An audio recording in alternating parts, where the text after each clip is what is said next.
ঝোলটা ফুটে উঠেছে, এর মধ্যে এবার আমি পটলগুলো ছেড়ে দেবো। এবার সিদ্ধ হোক, তারপরে দেখাচ্ছি কি করছি। সিদ্ধ হওয়ার পরে আঁচ এবার একটু বাড়িয়ে দেবো, পটল তো ভালো মতো ভাজা আছে।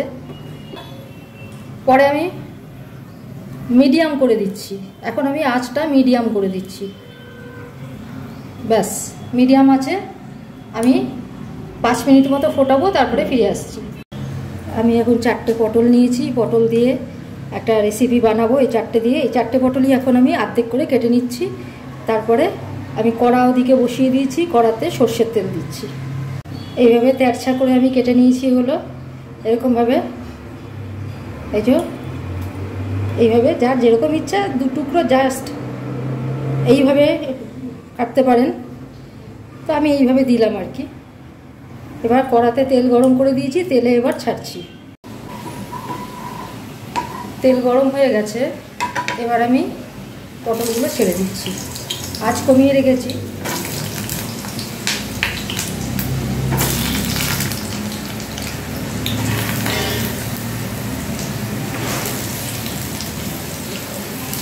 ভেজে নেবো, তারপরে দেখাচ্ছি। একটু ঢাকা দিয়ে দেবো এখন।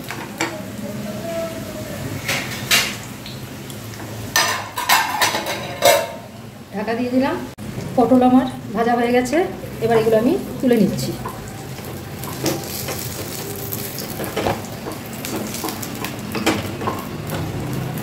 এগুলো কেউ ইচ্ছে করলে কিন্তু গোটা পটল দিয়েও করতে পারে। আমি গোটা পটল দিলাম না। আচ্ছা, এবার এগুলো দেবো ওই তেলেতেই। আর একটু তেল দিয়ে দিই, তেলটা কমে গেছে। আর একটু সর্ষের তেল দিয়ে দিচ্ছি। আরও 1 কলা মতো সর্ষের তেল দিয়ে দিলাম, 1 চামচের সমান। এবার এতে দিয়ে দেবো গোটা জিরে, 1/2 টিস্পুন গোটা জিরে দিয়ে দিলাম। দিয়ে দিচ্ছি 2টো তেজপাতা, দিয়ে দিচ্ছি 1টা শুকনো লঙ্কা আর 2টো চেরা কাঁচা লঙ্কা। এবার এতে দিয়ে দিচ্ছি একটু হলুদ,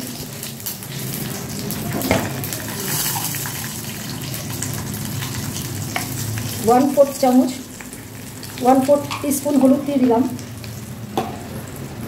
এবার এটা একটু ঘেটে নেব। এবার এতে দিয়ে দেবো পেঁয়াজ রসুন বাটা, উঁচু উঁচু করে দিচ্ছি। 2 চামচ, 3 চামচ পেঁয়াজ রসুন বাটা। তার সাথে দিয়ে দিচ্ছি 1 চামচ আদা বাটা। দিয়ে দেবো এর মধ্যে নুন,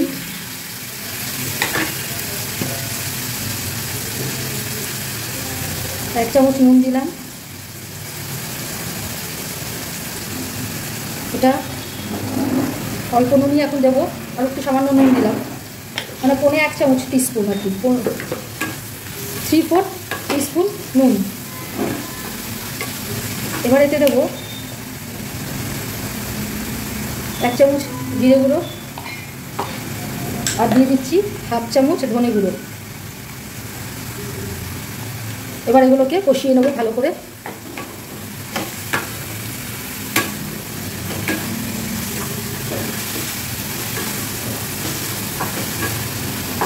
তারপরে দেখাচ্ছি কি করব। এবার এখানে দই আছে, এটা 4 টিস্পুন মতো আছে, 4-5 টিস্পুন হবে এটা। এটা ঘেটে নিচ্ছি, একটু ঘেটে নিয়ে এতে দিয়ে দেবো। একদম ঘেটে নিয়েছি। দই থেকেও কিন্তু তেল ছাড়ে, দুধ তো, তাই জন্য তেল ছাড়ে। এবার এতে পুরো দইটা দিয়ে দিচ্ছি। দই দেওয়ার সময় কিন্তু আঁচ একদম স্লো থাকবে, লো।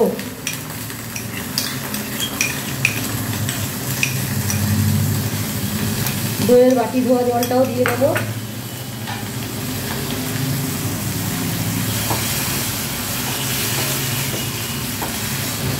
আমরা এই খাবারটা মানে দই পটল আর কি, এটা দই পটলই বলবো। হ্যাঁ, দই পটলই বলে এটাকে। তো এই খাবারটা কিন্তু আমার মামাবাড়ি মালদায়, সেখানে কিন্তু যে কোনো অকেশানে এক সময়ে আমি 2000 সালের প্রথম দিক বা 90-এর ওই সময় 1990 সাল এই সময় যত সব অকেশানে গেছি একেবারে তখন ক্যাটারিং ওখানে অতটা ইমপ্রুভ হয়নি। দই পটলটা মাস্ট, এত সুন্দর খেতে লাগে। তো এবার আমি এতে একটু বাটি ধোয়া জলটা দিয়ে দেবো, আঁচ কিন্তু কমেই থাকছে, বাটি ধোয়া জলটা দিচ্ছি। এটা অনেকটাই ভাজা হয়ে গেছে, 2 মিনিট মতো কষিয়ে নিয়েছি। এবার দইয়ের জলটা, বাটি ধোয়া জলটা দিয়ে দিলাম, কারণ এখনই দিচ্ছি, এটা শুকিয়ে নেব, টেস্ট ভালো হবে। আর তার মধ্যে দিয়ে দিচ্ছি 1 চামচ মতো চিনি, কারণ দইয়ের জন্য এটা টক হবে। 1 টিস্পুন দিয়ে দিচ্ছি চিনি, এবং যেহেতু দইয়ের জন্য একটা সাদা রঙও আসবে, সেই জন্য চিনিটা দিলে ক্যারামেলাইজ হবে, একটু লালচে রঙও এনে দেবে।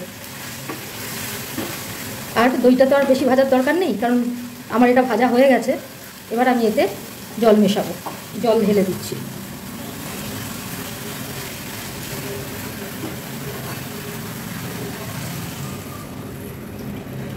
জল দিয়ে দিলাম, এটা যার যেরকম পছন্দ আর কি, নিজের আন্দাজ মতো জলটা দেবেন। জলটা দেওয়া তো খালি ওই মশলাগুলো সিদ্ধ হবে, মশলা সিদ্ধ হতে তো বেশি সময় লাগে না। এবার পটলগুলো আমি ছেড়ে দেবো, একটু ফুটে উঠুক, তারপর পটলগুলো ছেড়ে দেবো, কারণ এটা গরম হতে হবে জলটা। ঝোলটা ফুটে উঠেছে, এর মধ্যে এবার আমি পটলগুলো ছেড়ে দেবো। এবার সিদ্ধ হোক, তারপরে দেখাচ্ছি কি করছি। সিদ্ধ হওয়ার পরে আঁচ এবার একটু বাড়িয়ে দেবো, পটল তো ভালো মতো ভাজা আছে। পরে আমি মিডিয়াম করে দিচ্ছি, এখন আমি আঁচটা মিডিয়াম করে দিচ্ছি। ব্যাস, মিডিয়াম আছে, আমি 5 মিনিট মতো ফোটাবো, তারপরে ফিরে আসছি। আমার এটা নামবে এবার, তার আগে আমি দিয়ে দিচ্ছি 1/4 চামচ গরম মশলা গুঁড়ো, 1/4 মানে টিস্পুন আর কি। আর দিয়ে দিচ্ছি 1 টিস্পুন মতো ঘি। ব্যাস, এবার আমার এটা রান্না কমপ্লিট। এটা কিন্তু একটু গ্রেভি গ্রেভি হয়, ঠিক আছে, একদম কিন্তু ড্রাই হয় না, কারণ এগুলো ভাত বা পোলাওয়ের সাথে দেয়। তো আমি 2000 সালের পরেও যখন গেছি, তখন কিন্তু ক্যাটারিংয়েও এইগুলো করতে লেগেছিল, ঠিক আছে। দারুণ লাগে, একবার এইভাবে করে দেখবেন, অবশ্যই রিকোয়েস্ট থাকলো, করে তারপরে বলবেন। অনেকে আবার এর মধ্যে হয়তো সর্ষে বাটা দেয় না, সর্ষে বাটা দিলে কিন্তু একদম টেস্টটা একদম মেরে দেয় আর কি, টেস্ট একদমই ভালো আসে না। সর্ষে বাটা দেবেন না, এইভাবেই করবেন এটা। আজকের মতো রান্না এখানেই শেষ করছি। আমি প্লেটিং করে দেখাচ্ছি, তারপরে কালকে আবার অন্য রান্না নিয়ে ফিরে আসছি। আমার দই পটল রেসিপি রেডি টু সার্ভ। আজকের মতো রান্না এখানেই শেষ করছি, পরের দিন আবার অন্য কোনো রেসিপি নিয়ে ফিরে আসছি। ধন্যবাদ।